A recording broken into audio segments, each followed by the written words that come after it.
lot of things that people just do not want to say in life. Life is full of those kinds of tough talks with family, with friends, even with your boss, and it's easy to put your foot in your mouth if you're not careful, or perhaps even more difficult just to avoid the conversation at all, which is not a good thing.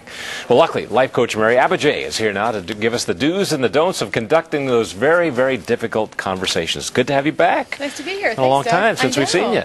We need your advice. All right, I'm here. I think probably the most difficult thing is that people just avoid those conversations, and they limit their options in life if they avoid them. They do, you know, and I think people avoid them for a couple of reasons. One, I think they avoid them because they're unpleasant, right? And they're usually filled with anger or angst or something, right? So they're unpleasant, and we care about the other person.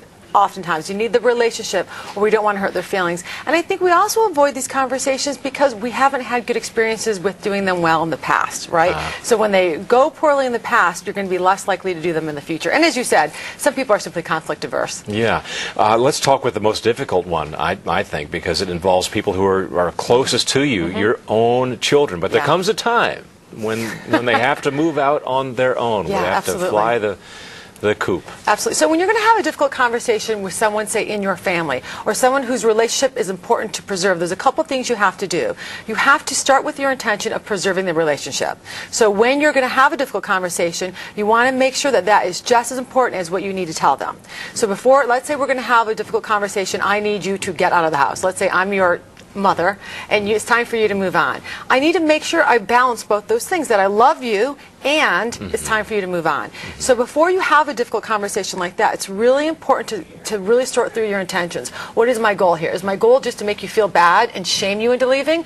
Or is my goal to preserve our relationship, tell you that I love you, and offer you my perspective and I think it's time for you to go? And this is where people get it wrong. They just start verbally vomiting over people, and they're not really clear about what they want. So you have to be specific. You have to say, here's the behaviors I want changed. Here's what I'd like to see different. And what do you think about that? And you have to leave space for the other person. Okay. That's an important component to it. What do you think about that? What do you think about that? And then really listen, because when you start out these difficult conversations, the other person is going to feel attacked, defensive, right? Put upon, shanghaied. And so what you want to do is present your case as clearly, with a good neutral tone, about preserving the relationship, and let them have their say. And really listen to them. It's not just all about you. And what if it's met with tears, then anger? It's met with tears. Let the tears flow. You don't backtrack. Don't backtrack. Don't soften. And this is another thing people do, is they put so many pillows on it. They soften the message so much that the message never gets heard. If the message is going to hurt, then let it hurt for a minute. Okay. You know, if you soften it too much, you're not giving the message, which is very different than... Hurt is part of life. Hurt is part of life. You got to deal with it. And it's very different if you're hurting someone intentionally, right? If your wants are different than their wants, that might be hurtful. And this is, all right, now we'll move on from dealing with your kid in that way to somebody who's equally difficult to deal with, your loved one, your mate, or the person you've been dating for a long time, and the time has come for it to end. To end. Okay, now this is a little different, because in this one, it's not so much that you want to preserve the relationship, right? You want to end the relationship. So it's not about a change of behavior you're seeking to end. Okay, I'm going to tell you, I think the best way to do this is quick like a Band-Aid. Okay, and it's not, I don't want you to say it's not you, it's me, because people say that, and that's bull. It's always them. If it wasn't them, then you'd be in love with them or something, right? So here's the way to do it. You look them in the eye and you say, Doug, you're a great guy, and you're not the one for me. Way to go, Mary. Done, right? Done. I can think of a lot of heartache that could have been spared in my life if someone had given me that conversation. How do you argue with that? You know, it hurts. Yes, it's going to hurt the person. Breaking up with someone is going to hurt them. But pretty is unambiguous. You're not the one for me. Now, this is not a part of the talking points here, but who's better at doing that, women or men? Oh, I don't think either are. I think, I'll tell you what, I've had a man say that to me before, and it hurt, but it was great. I think women are worse. I think women are more concerned with other people's feelings. But I think men tend to be conflict averse, so I don't think either one of them are good at it. Yeah, good point. Boy, that's the tough conversation you have to have. But imagine if you don't make it, if you make it ambiguous, it's just going to drag it on. Right. And you're not doing that person any good. Right. That's so true. All right, let's move on. Calling it quits at work. Yeah. Telling your boss you're a valued employee, but It's time you don't to like go. the organization, you got to go. So for this conversation, I want you, again, all these conversations you need to prepare for. You need to really think through them ahead. But for this one, it's about ending the relationship, but preserving the potential for a future relationship. So it's not a time to burn bridges. So this is simply going in, acknowledging, Doug, I've loved working for you. This has been a great experience, and it's time for me to seek other opportunities. And so I'll be leaving your employ as of a specific date. And at the end of that, you say, here are the projects I'm going to finish up, and here's the status of everything, and I just want to thank you again for a great opportunity working with you. That's a wonderful plan. What if you are obligated, as in my position here, and people in television news are often obligated to stay because of contracts. Is there a way to get out of those delicately? I mean, you could throw the nuclear option and say, I can't stand working here. But if you do that... Then yeah, what I would do with that, like, if, this is why it's important to have a good relationship with your boss. This is when you go in and say, listen, I really want to talk about my contract.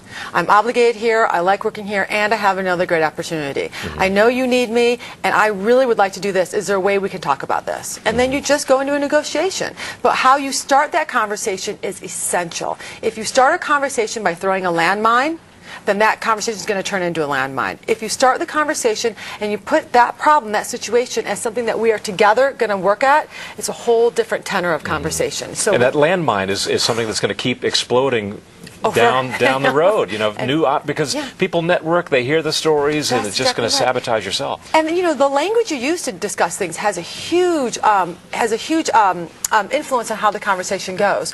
Like if you're talking with your spouse and you want your spouse to stop nagging you, what you don't want to say is, you always nag me. You always nag me, you always do this, you always do that, it's your fault. If you say something like, when you nag me, I feel this. When you nag me, this is the impact it has on me, as opposed to making it all sort of... Yeah. The always phrase, the word always is destructive. It doesn't work, because it doesn't happen always. It doesn't happen always, right. And the other word that's very destructive is the word but. So let's say I'm giving you some feedback, okay? Doug, I love doing your show, but you monopolized the conversation. How did you feel when I said that? Well, I focus on the but. Exactly. But what if that doesn't sound right for some reason. I know. Leave your but behind. But if I said, Doug, I love doing your show, and sometimes I don't feel like I get enough airtime. Right. It has a different quality, right? Okay. It's about both of us now. I like that. All right. Here's a very difficult question for people to ask in this day and age. I need a raise. I want a raise. It's a hard one. Okay, this one requires a lot of preparation.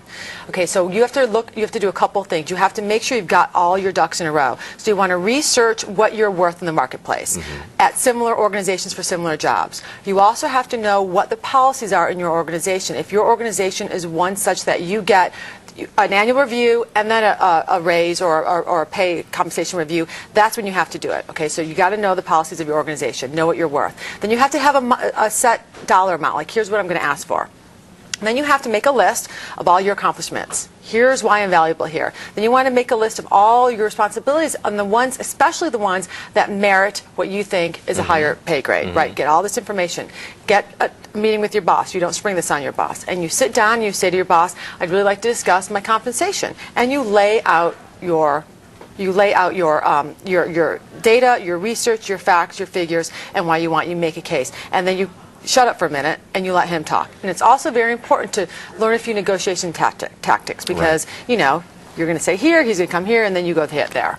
It takes honest self-evaluation, too. If you're not worth a raise, you need to know that yourself. You're right, and a lot of people confuse doing what they're hired to do and doing more than you're hired to do to get the raise. And if your boss says no, then here's what you have to do. You have to say, okay, so when might I be available for a consideration and pay increase? And what do I have to do to be considered for a pay increase? Just because he says no doesn't mean it's the end of the conversation. Yeah. Mary Abbott, you need to charge for this. I know. On the show. I'll send Laura Chavez a bill. Thank you, Mary. Good to see you again. Still ahead.